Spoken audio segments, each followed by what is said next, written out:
कि तुम दुनिया में किसी का कुछ नहीं बिगाड़ते, फिर भी लोग तुम्हारे पीछे पड़ जाते हैं। और 5 साल बाद आधी जनसंख्या इस देश की पागल होगी। एक आदमी ने कहा था कि मैं खुदा हूं, बाहर कुछ भी करने से कोई फायदा नहीं कि तुम एक चाटा मारो 500-600 चाटा मार दिए। कहा तुमने एक लड़की को अपने कंधे पे बिठाया है, गलत के साथ सारी दुनिया खड़ी है। ये इस दुनिया का नेचर है।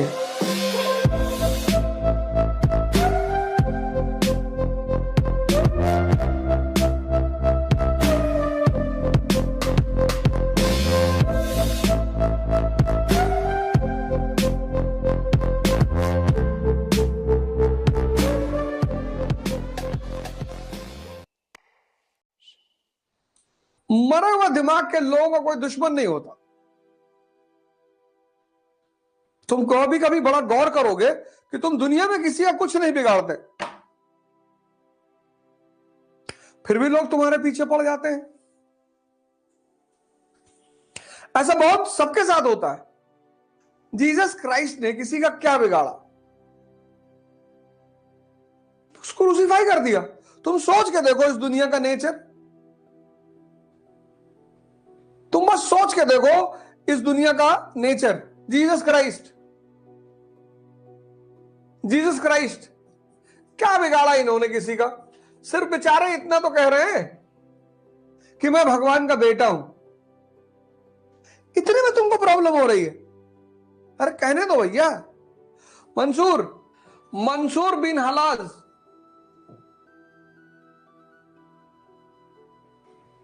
ये बेचारा कह रहा था अनहलक। तुम इसको पागल भी तो मान सकते थे। आज पढ़ना मंसूर बिन हलज के बारे में। इसी की हत्या का पश्चाताप आज मुसलमान कर रहे हैं। चलो मान लो कह दिया मैं अल्लाह हूं, इसी पे मार डालोगे और मारोगे नहीं, काटोगे।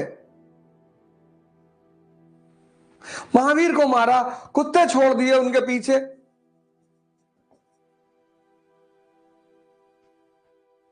पत्थर मारा। ये दुनिया है ये। और यही दुनिया चंगेज खान की पूजा करती है। यही दुनिया कृष्ण से दूर रहती है। मैं जब हिस्ट्री पढ़ा और मैंने ये चीज देखी, मुझे बड़ा आश्चर्य हुआ। किसी की अम्मा ने दूध नहीं पिलाया कि चंगेज खान के सामने खड़ा हो जाए। ये हिसाब किताब है इस दुनिया का। और शिशुपाल ने गाली दी, उड़ा दिया तुरंत। ये बेचारे संत महात्मा औलिया फकीर सूफी लोग, ये इस दुनिया का नेचर है। ये ताकतवर को सामने जाके लेट जाती है, अरे साहब। और भारत जैसे देश में, खासकर उत्तर भारत में,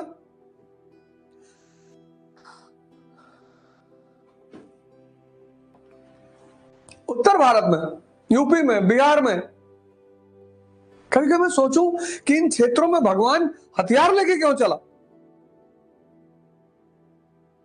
कोई बताओ। ब्रह्मा का मंदिर यूपी और बिहार में बड़ा फेमस मंदिर, विष्णु जी का मंदिर है, शंकर जी का मंदिर है, और दोनों लोग हथियार लेके चलते हैं। नेचर आदमी का, बिहेवियर, कब बदतमीजी कर दे। चाहिए इसको सब कुछ, सब चाहिए।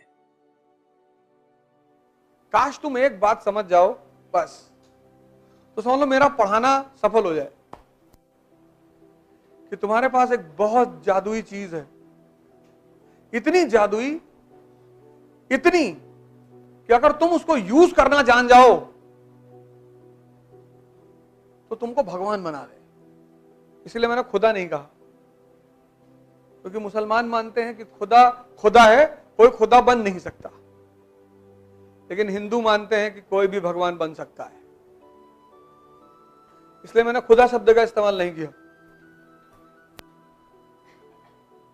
क्योंकि मुसलमान कहते हैं कि कोई खुदा नहीं बन सकता। सही कहते होंगे। एक आदमी ने कहा था कि मैं खुदा हूं, उसको काट डाले लोग। मंसूर बिन हलाज सीरिया में एक बड़ा फेमस सूफी था, तो कभी कभी वो जब ध्यान में आता था तो खड़े होकर नाचता था रामकृष्ण परमहंस की तरह। तो जब नाचे तो कहे अनहलक, मतलब मैं अल्लाह हूं।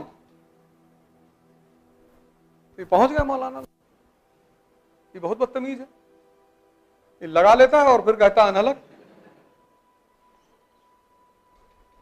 तो खलीफा ने बुलाया, राजा पढ़ा लिखा समझदार तो होता है, तो उसने समझाया कि गुरुजी काहे ऐसा कर रहे हो, तुम कमरा बंद करके नाच लिया करो यार। तो जिस वक्त खलीफा समझा रहा था दरबार में, उसी वक्त वो बंदा ध्यान में आ गया, समाधि लग गई, लगा नाचने अनहलक खलीफा के सामने। मौलाना का देखा, देखा, देखो देखो देखो, हम तुमसे कह रहे थे ना।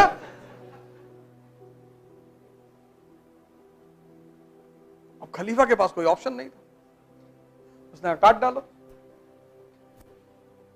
और उस काटने का दुष्परिणाम यह है कि आज तक मुसलमान परेशान है, आज तक। किताब बहुत अच्छी है, समझाने वाले गायब है। वही एनसीईआरटी तुम भी तो पहले पढ़ते तो, कहां समझ पा रहे हो? और जो एनसीईआरटी नहीं समझ पा रहा है, कुरान समझेगा, गीता। अगर दुनिया में 100 लोग होंगे ना आज की डेट में, तो सिर्फ 2 लोग समझते होंगे कि धर्म का मतलब क्या है, बस। सिर्फ 2 लोग। इसीलिए जब कोई वास्तविक धर्म की बात करता है तो बाकी लोग उससे बहुत नाराज हो जाते हैं। तुम देखो जितने संत हुए, महापुरुष हुए, इनको बहुत लोगों ने मारा। अरे तुम हजरत मोहम्मद को देखो, ताइफ में कोई आदमी तुम्हारे मोहल्ले में आया है, तुम बस सोच के देखो, कोई आदमी तुम्हारे मोहल्ले में आया है और कह रहा भैया शांति से रहो, भाईचारे से रहो, उसको मारोगे? मत सुनो उसकी बात। लेकिन लोगों ने मारा, इस पे ध्यान दो। जीसस क्राइस्ट ने कहा कि मैं भगवान का बेटा हूं।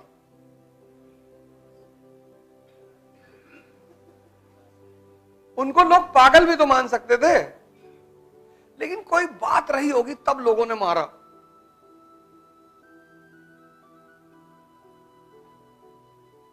अगर लोग मार रहे हैं, तुम बस इमेजिन करो, तुम्हारे मोहल्ले में कोई आया, उसने कहा भैया मोहल्ले के लोग प्रेम से रहो, आपस में भाईचारा करके रहो, एक दूसरे का ख्याल रखो। अब इस बात पे कौन मारेगा बताओ? क्योंकि तुमने सोचा इस बात को? तब पर भी लोगों ने मारा। भाई कोई तुम्हारे मोहल्ले में आके ये कहे कि दूसरे की संपत्ति लूट लो, दूसरों की बहन बेटी के साथ बदतमीजी करो, तब तुम उसे मार रहे हो, तो बात समझ में आ रहा है। जो तुम्हें अच्छी बात सिखा रहा है उसकी सिर्फ एक वजह है, जब भी तुम्हें कोई परिवर्तन के सूत्र बताएगा, थ्योरेटिकली तुमसे बातें की जा रही, कोई फर्क नहीं है, पंडित, मौलाना, पुरोहित, पादरी, ये तुमसे थ्योरेटिकली कोई चीज बता रहे हैं, ये तुम्हें बाहर से धार्मिक बना रहे हैं, बाहर से चंदन लगा लिए, दाढ़ी बढ़ा लिए, ये सब बाहर से। लेकिन कुछ लोग जब आते हैं ना, तो वो तुम्हें अंदर से बदलने की कोशिश करते हैं। भाई बहुत लोगों ने सिद्धार्थ की तरह अपना घर छोड़ा, लेकिन सब बुद्ध थोड़ी बने। क्यों? सब बुद्ध क्यों नहीं बने? अंदर से चेंज नहीं आया। यही बात मैं बार बार तुमसे कहता हूं कि बाहर कुछ भी करने से कोई फायदा नहीं है। एक बार 2 सन्यासी शाम के वक्त आश्रम वापस लौट रहे थे, तो शहर और आश्रम के बीच में एक नदी थी। कहानी को ध्यान से सुनना, कहानियां बहुत इंपॉर्टेंट होती। तो जब दोनों नदी में पहुंचे तो वहां एक स्त्री बैठी हुई थी। नदी की धारा तेज थी, तो उस स्त्री ने उन दोनों सन्यासियों से कहा कि हमको भी नदी पार करा दीजिए। तो उसमें एक बुजुर्ग सन्यासी था, एक जवान था। तो बुजुर्ग सन्यासी ने सोचा तो मदद कर दूं, फिर कहा नहीं, मैं स्त्री को छू लूं तो कहीं मेरा ब्रह्मचर्य ना भंग हो जाए। स्त्री खतरनाक तो है ही है। तो उसने सोचा कहीं मैं स्त्री को छू लूं तो मेरा ब्रह्मचर्य ना भंग हो जाए। तो उसने कहा नहीं नहीं यार, 30 साल से साधना कर रहे हैं, ये बवाल नहीं करना है। पानी में एंटर कर गए। जब वो बीच नदी में पहुंचा तो उसने सोचा कि यार मेरे साथ एक लड़का भी है, यंग आदमी। तो पलट के उसने देखा तो जो यंग सन्यासी था उसने स्त्री को अपने कंधे में बिठा रखा था। अब बाबा जी को तो आग लग गई शरीर में। उसने स्त्री को वहीं उतार दिया नदी के किनारे। दोनों फिर आश्रम की तरफ बढ़े। तो जब आश्रम के दरवाजे में पहुंचे तो उस बुजुर्ग सन्यासी ने उस यंग सन्यासी से कहा कि गुरुजी से शिकायत करूंगा, आज तुमको निकलवा दूंगा आश्रम से। उसने कहा क्यों? कहा तुमने एक लड़की को अपने कंधे बिठाया है। अरे उसने कहा गुरुजी मैं तो नदी के किनारे उतार आया, आप तो अभी भी बैठाए हो।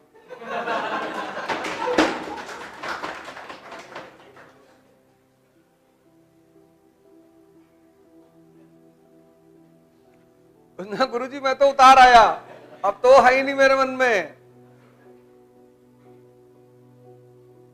इसलिए बाहर से कुछ छोड़ना उपलब्धि नहीं है, अंदर से। ये आज जो हिंदू हैं ये बाहर से हिंदू हैं ज्यादातर। उनकी औकात है विष पी लें। ये जो बाहर मुसलमान है आज, ये बाहर से मुसलमान है, इनके अपने घर में लोगों को नहीं पूछते खाना खाए कि नहीं। मोहम्मद साहब कहते हैं तुम्हारे घर के 13 घर इस तरफ, 13 घर इस तरफ, 13 घर इस तरफ, 13 घर इस तरफ, कोई भूखा ना सोए। ये मानते हैं इनके खुद के घर में लोग भूखा सो रहे हैं। सब फर्जी है, सब फर्जी है। भगवान शंकर कौन? जो दूसरे का जहर पी ले, जो दूसरे का कष्ट हर ले। जहर थोड़ी बाजार में गए जहर ले आए पी लिए। भाई कोई परेशानी है, आपने उसकी परेशानी में अपनी भूमिका निभा दी, आप उसके लिए भगवान ही हो गए। किसी को आपने मुसीबत से निकाला, आप उसके लिए भगवान नहीं हुए।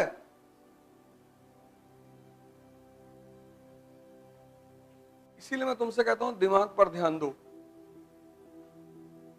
और 5 साल बाद जिस तरह से 1970 में ड्रामा देखने का एक ही रास्ता था,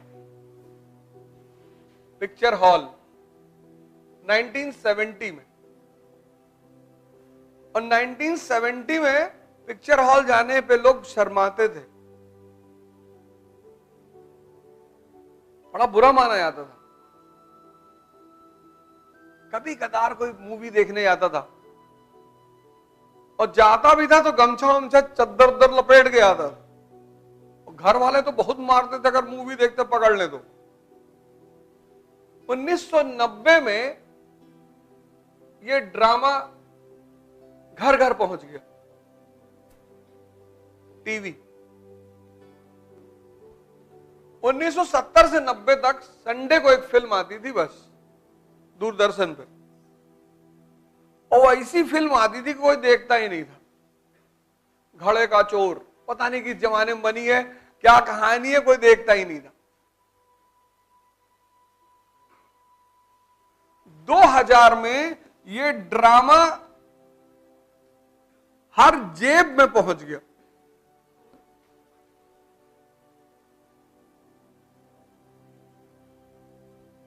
सत्तर, 90, 2000 ये हर जेब में पहुंच गया। तुम 24 घंटे टीवी देख सकते हो। तो जब यहां आदमी बेचैन होता था तो ध्यान करेगा, पढ़ेगा, घूमेगा, एक्सरसाइज करेगा, टाइम है उसके पास, और ऑप्शन ही नहीं है। यहां यहां वो हल्का सा परेशान होगा, यूट्यूब खोल लेगा।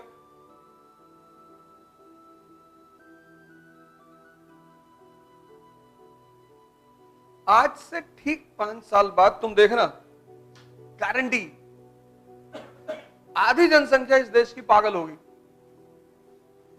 और उसको साथ रहने के लिए हमें भी बनना पड़ेगा। पागलों के साथ तुम बिना पागल हुए नहीं रह सकते। अगर कोई सामने ऐसे से नाच रहा हो, तुम नहीं नाच रहे हो, तो उनको डिस्टरबेंस हो जाती है कि ये पागल है, और फिर वो तुम्हें बहुत मारेंगे।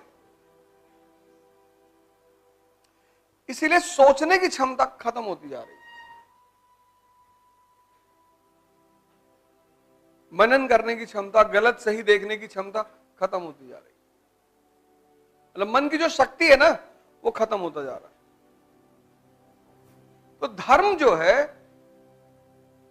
वो व्यक्ति को परिवर्तन करने की बात करता है। ये धर्म का फंडामेंटल फॉर्मूला है कि तुम इंद्रियों पे तुमने जीवन शुरू किया है, और ये वास्तविक जीवन नहीं है, तो तुम्हें साधना करनी पड़ेगी। हर धर्म यही कहता, हर धर्म खुद को बदलने के लिए तुम्हें मेहनत करना पड़ेगा, तुम्हें इस नीचे के स्तर से उठकर ऊपर आना पड़ेगा। ऐसा कोई धर्म ही नहीं जो ये ना कहता हो। अब ये बात जिसको समझ में आ गई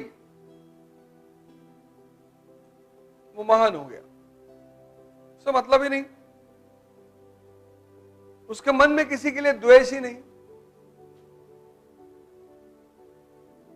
क्योंकि जब सब एक ही बात कह रहे हैं। धर्म में अंतर कहां है? कल्चर को लेकर।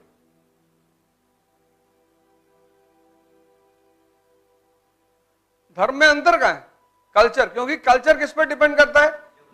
और हिंदुस्तान जैसे देश में जहां यूनिटी इन डाइवर्सिटी है, कश्मीर, तमिलनाडु, अलग अलग ज्योग्राफिकल कंडीशन है, ज्योग्राफी, गुजरात, नॉर्थ ईस्ट, अलग अलग ज्योग्राफिकल कंडीशन है। तो जिस देश में डाइवर्सिटी है वहां तो धर्मनिरपेक्ष होना ही पड़ेगा।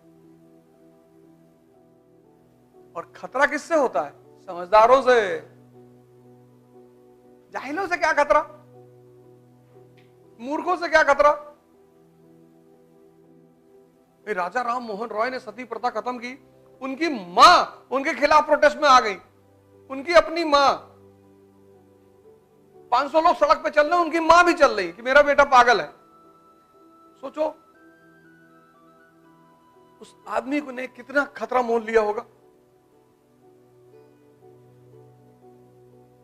गलत के साथ सारी दुनिया खड़ी है, यही तो गलत की कॉन्फिडेंस है। गलत का कॉन्फिडेंस क्या है? उसके साथ सारी दुनिया खड़ी है। सही का दिक्कत यह है कि उसको लोग मारना चाहते हैं। भगवान कृष्ण भाग गए गुजरात, बोला वे कितना लड़े यार, बचपन से लड़ी रहे, कितना चले गए। इसीलिए योगी जी बहुत सूटेबल आदमी है। मैं बार बार इस बात को कहता हूं कि वही व्यक्तित्व चला सकता है कि तुम एक चांटा मारो, 500-600 चांटा मार दिए, तब तुमको लगा हाँ हाँ बढ़िया राजा है भैया ये।